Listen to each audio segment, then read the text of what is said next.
Now to that extraordinary new front that the President of the United States is now taking his fight to, taking on the Pope. And Pope Leo is responding, a statement that no Pope has ever made before, or quite frankly, ever has had to make before. The Pope saying this morning that he has, quote, no fear of the Trump administration after President Trump went after him, as if Pope Leo were just any other politician, saying the pontiff was, quote, weak on crime and terrible for foreign policy. Here is Pope Leo's message. The message of the church, my message, the message of the gospel, blessed are the peacemakers. I do not look at my role as being a politician. I don't want to get into a debate with him. I don't think that the message of the gospel is meant to be abused in the way that some people are doing. And I will continue to speak out loudly against war. CNN's Alayna Treene is at the White House for us to start us off. This is quite a way to start a Monday, Alayna. Absolutely. I mean, a remarkable statement and comments you're hearing from Pope Leo XIV this morning. And they come, Kate, in response to the president issuing sharp criticisms against the first American Pope. He had called the Bishop of Rome, quote, weak on crime and terrible for foreign policy, while also claiming that Pope Leo would not have been selected if it was not for the president himself. Now, we later saw Trump double down on comments in person while speaking with reporters last night before posting an AI-generated image of himself that essentially portrayed him looking as if he were Christ the healer. But I do want you to take a listen to what we heard the president say last night. He's a very liberal person, and he's a man that doesn't believe in stopping crime. He's a man that doesn't think that we should be toying with a country that wants a nuclear weapon so they can blow up the world. Now, I'm not a fan of Pope Leo. I'm not a fan of Pope Leo. Look, just to give you a little context here, we had heard the Pope weigh in. I think initially he was, trying to refrain from criticizing the president or the Trump administration directly, but we have seen him become far more vocal when criticizing the U.S. war with Iran. Last week, he condemned the president's rhetoric specifically after we saw President Trump issue that threat that a whole civilization would die tonight. Now, I want to give you a little context as well. It's very interesting, and what I'm going to be watching for is what the 53 million Americans who are Catholic, who identify as Catholic, I would also say, put that in another number that's known as 20% of the voting public, remains to be seen what their reaction to this will be. Same with, I would note, among those, 53 million Americans, that includes the First Lady Melania Trump, the Vice President J.D. Vance, the Secretary of State Marco Rubio, all of them as well identifying as Catholic. So just a remarkable, I think, war of words that we're seeing between the president and now having Pope Leo XIV respond this morning. After the president criticized the Pope's anti-war stance and said he did not like him, the Pope this morning said he's not afraid of the Trump administration. And then reportedly, when asked about a Truth Social post, he pushed back saying, quote, it's ironic. The name of the site itself, say no more. Let's get to CNN Vatican correspondent Christopher Lamb, who is traveling with the Pope. You were in Algeria. You were on that plane where those extraordinary comments were made. What did you hear? Well, John, there was extraordinary and very strong comments from Pope Leo. Of course, I was among a group of journalists who traveled with the Pope to Algeria. He came to the back of the plane as his custom, and he was asked about Trump's Truth Social post, that extraordinary broadside against Pope Leo, and he had really a consistent message that was, I'm not a politician, I don't want to get into a back and forth, but I'm going to continue to speak out. And he said, blessed are the peacemakers. Here is some more of what Leo had to say on board the plane. I have no fear of neither the Trump administration nor speaking out loudly about the message of the gospel. And that's what I believe. I am called to do what the church is called to do. We're not politicians. We're not looking to make foreign policy with the same perspective that we might understand it. But I do believe in the message of the gospel. Blessed are the peacemakers. It's a message that the world needs to hear. Thank you very much for clarifying. Well, John, Pope Leo has in recent days been much more outspoken about the war in the Middle East and in Iran in particular. And as Pope, he is something of a counterweight diplomatically, spiritually to President Trump. Of course, Leo is the first American Pope, and he was addressing some of us reporters today in English. His words are clearly cutting through to the president who launched that extraordinary attack. It does seem, though, that Pope Leo is unperturbed, unafraid, and continuing to speak out for peace as he has as he arrived here in Algiers for the first part of a 4-country tour of Africa. John. So, Christopher, with Pope Francis before him, Pope Leo's predecessor, occasionally you would have the president and the Pope speaking past each other with vague, veiled references. I don't know if it's because English is the first language for Pope Leo.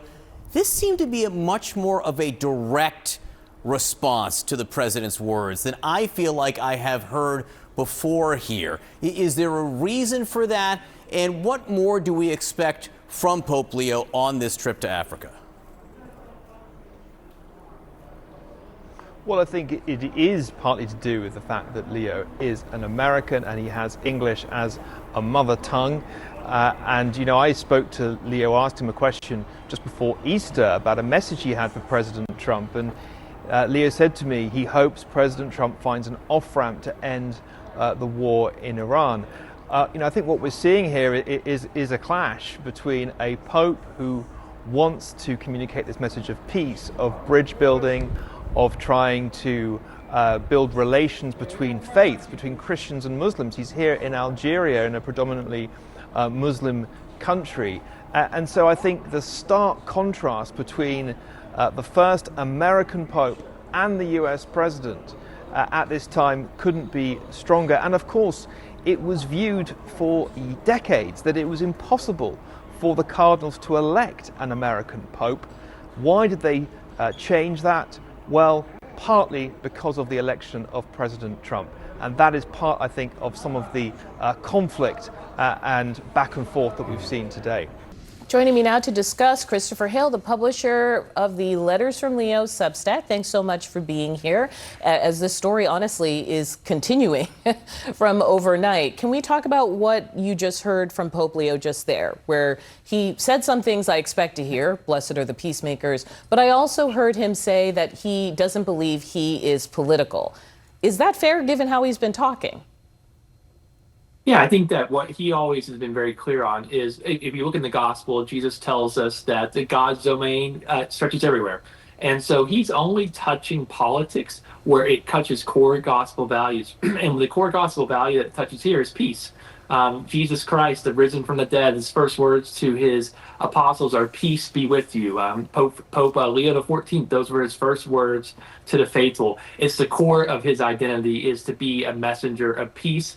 He sees this war as unjust, unprovoked, immoral, illegal. So this is why he's speaking out. He's speaking in a language that Donald Trump clearly doesn't understand, but any Catholic, any Christian understands why this Pope is speaking so clearly on this issue. Now, you're saying any Christian, but there is a Christian right now who is Defense Secretary Pete Hegseth, and here is how he has been talking about the war and strikes against Iran in the last couple of weeks. I want you to respond on the other side of this. Blessed be the Lord, my rock, who trains my hands for war and my fingers for battle. Pour out your wrath upon those who plot vain things and blow them away like chaff before the wind. Give them wisdom in every decision, endurance for the trial ahead, unbreakable unity, and overwhelming violence of action against those who deserve no mercy. May Almighty God continue to bless our troops in this fight.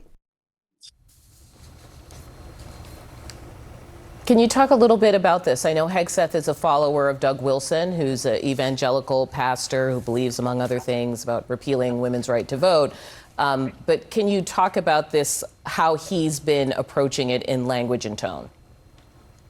I think that Pete Hegseth's gospel or Bible ends in the Old Testament. He never seems to invoke the New Testament, the message of peace, the message of Jesus. And I think that what's remarkable is you talk about Doug Wilson. You're right. There is an evangelical versus Catholic divide on how to approach a lot of these issues. Doug Wilson, who was invited to speak at the Pentagon on February 14th, has a very low view of Catholicism. He said just last month that he would want to ban public expressions of the Catholic faith in American life. And so it's remarkable to me that this man is leading our troops, that he has these advisors close to him that are so clearly anti-Catholic. We know on Good Friday, for the first time in at least 40 years, there was no Catholic service for Pentagon workers on Good Friday. So it seems that the Catholic Church, once again, is being marginalized in this administration, and I would argue being attacked in this administration. Now, I know you're among the progressive voices in this church, and it's an interesting moment when I look at those cardinals who were on 60 Minutes last night, talking about what they see as the role of the church. And here is where they were commenting even on the social media feeds, right, coming out of the Pentagon, describing it as a kind of gamification of war. We're dehumanizing the victims of war by turning the suffering of people and the killing of children and our own soldiers into entertainment. You called it sickening. It is sickening. To splice together movie cuts with actual bombing and targeting of people for the purposes of entertainment is sickening. This is not who we are. We're better than this. How is the first American Pope changing the American Catholic Church? I think it's remarkable. He's saying similar things to Francis, but Francis was oftentimes marginalized by more conservative voices in the episcopacy of the bishops in the United States, with basically the idea was he's from Argentina, he doesn't understand us. He's from a different world. He doesn't understand the American people. You cannot make the same argument for a man born in suburban Chicago. And so I think what's happened is that there's been a shift among the episcopacy in the United States under Leo XIV. They realize that Leo's not going anywhere. He understands the United States. He has his priorities, and he expects the bishops to carry that message forward. One final note. It takes a long time to get your people in place. Francis was Pope for 12 years. During the first Trump administration, we didn't hear as much pushback because his people were not yet in place. These are Francis bishops. These are Leo bishops who now are in the highest echelons of the Church of the United States, and that's changing everything.